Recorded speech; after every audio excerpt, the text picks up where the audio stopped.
Los cambios.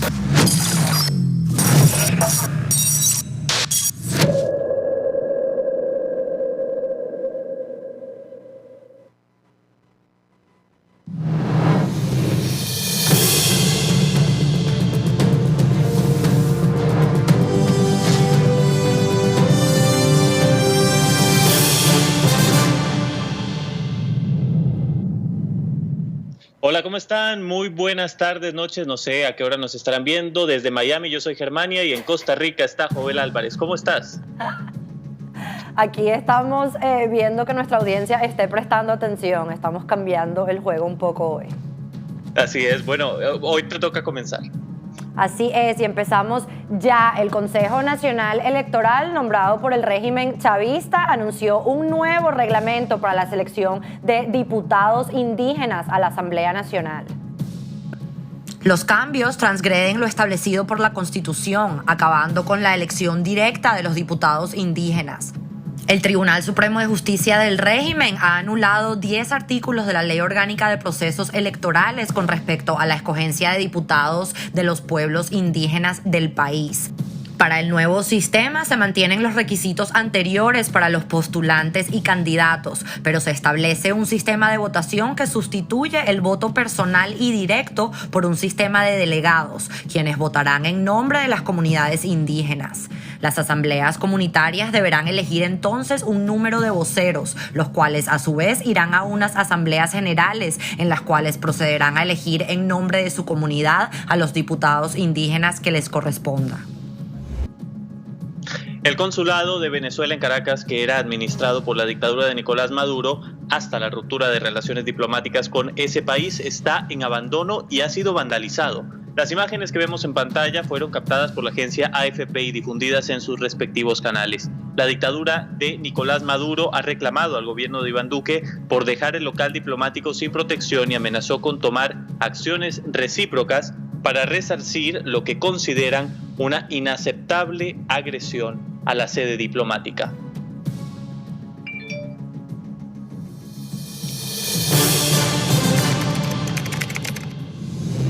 En Bolivia, miles de mineros e indígenas afines al expresidente del país, Evo Morales, marcharon en la ciudad de El Alto, vecina a La Paz, y anunciaron un paro nacional en rechazo a la postergación de las elecciones debido al coronavirus.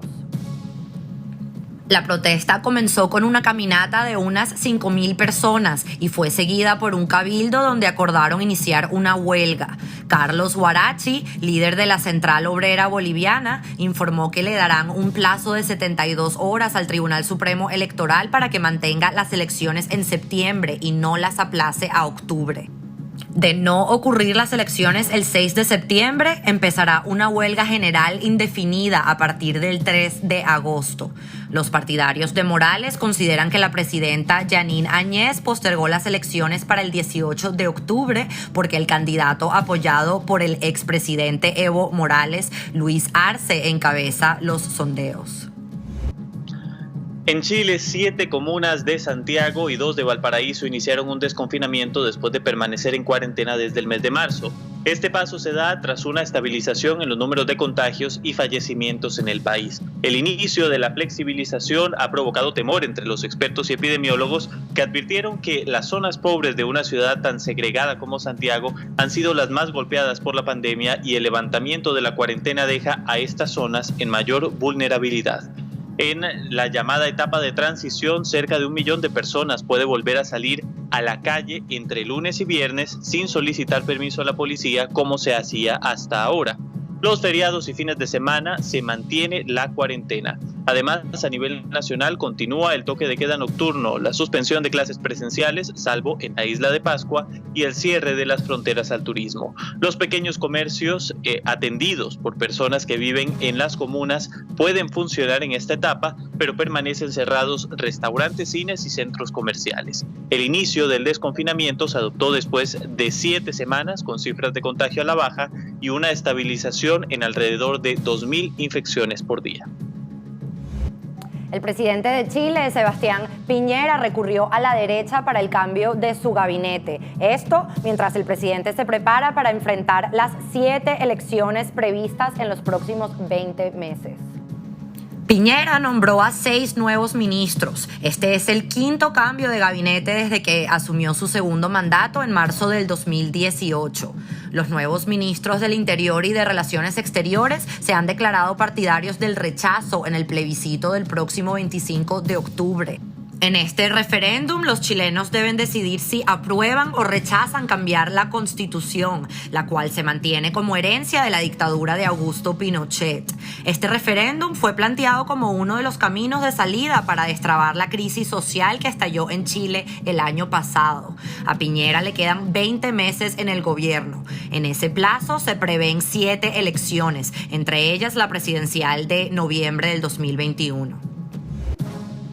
Los CEOs de las 4 compañías tecnológicas más grandes de los Estados Unidos comparecieron hoy ante el Congreso de ese país acusados de administrar monopolios y pisotear pequeñas empresas y posibles competidores, además de censurar a los conservadores. Ambos partidos criticaron a estas empresas. El representante demócrata Joe Neguse afirmó durante el comité judicial que el CEO de Facebook, Mark Zuckerberg, tiene un monopolio en el mercado tecnológico, señalando que su compañía compra o imita más exitosamente a su competencia. El congresista presentó una serie de correos electrónicos de 2012 revelada recientemente y que tuvo lugar inmediatamente después de que Facebook cerró su compra de Instagram, uno de los mayores competidores en ese momento. En los correos electrónicos, Zuckerberg detalló que su objetivo es neutralizar a los competidores potenciales, especialmente aquellos que pueden ser perjudiciales para Facebook.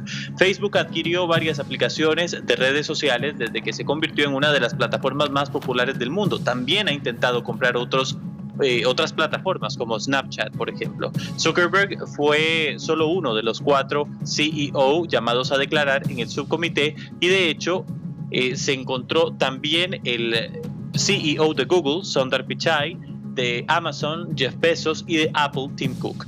Todos estuvieron presentes virtualmente para argumentar que se enfrentan a competencia entre ellos y con otros rivales externos. Los legisladores republicanos del panel dijeron que estas compañías ejercen un sesgo anticonservador.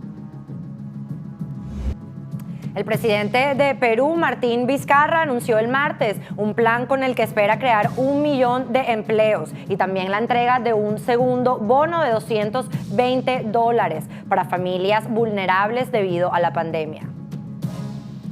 En el marco de una sesión solemne por el Día de la Independencia, el mandatario anunció el nuevo programa Arranca Perú, que comenzará a ejecutarse en agosto.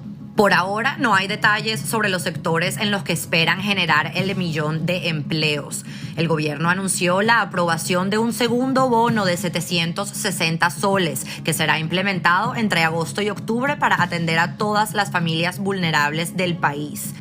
Este es el segundo bono de asistencia que entrega el gobierno, pues en mayo se entregó uno por el mismo monto a 6,8 millones de familias que quedaron sin ingresos por la pandemia. Perú inició un desconfinamiento gradual el 1 de julio, luego de 3 meses y medio de cuarentena nacional obligatoria, en busca de reactivar su economía, cuyo Producto Interno Bruto cayó un 17% en los primeros 5 meses del año. Además, se perdieron más de 2,6 millones de empleos, según cifras oficiales.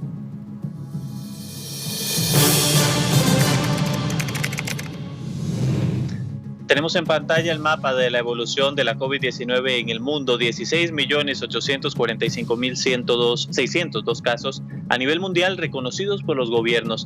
Germania está de testigo, lo hemos comentado, Germania, que las cifras que hay aquí corresponden a lo que ocurre según las cifras que confirman los gobiernos. Y este dato es importante porque el mapa lo proporciona Johns Hopkins, la Escuela de Salud Pública. Hoy esa Escuela de Salud Pública alertó que, justamente hoy, que los test realizados en Venezuela no son confiables porque solo miden el número de anticuerpos. En pocas palabras, la mejor manera de detectar la enfermedad es a través de los PCR, pero estos están disponibles únicamente en Caracas, según explicaron. En ese sentido, señalaron que los médicos venezolanos les han informado que ven a muchos pacientes, tanto fuera como adentro de los hospitales, con claros síntomas de COVID-19, pero si los reportan, son severamente sancionados. No obstante, vamos a seguir viendo la evolución del mapa para poder reportar lo que ocurre en otros países. Por ejemplo, el número de muertes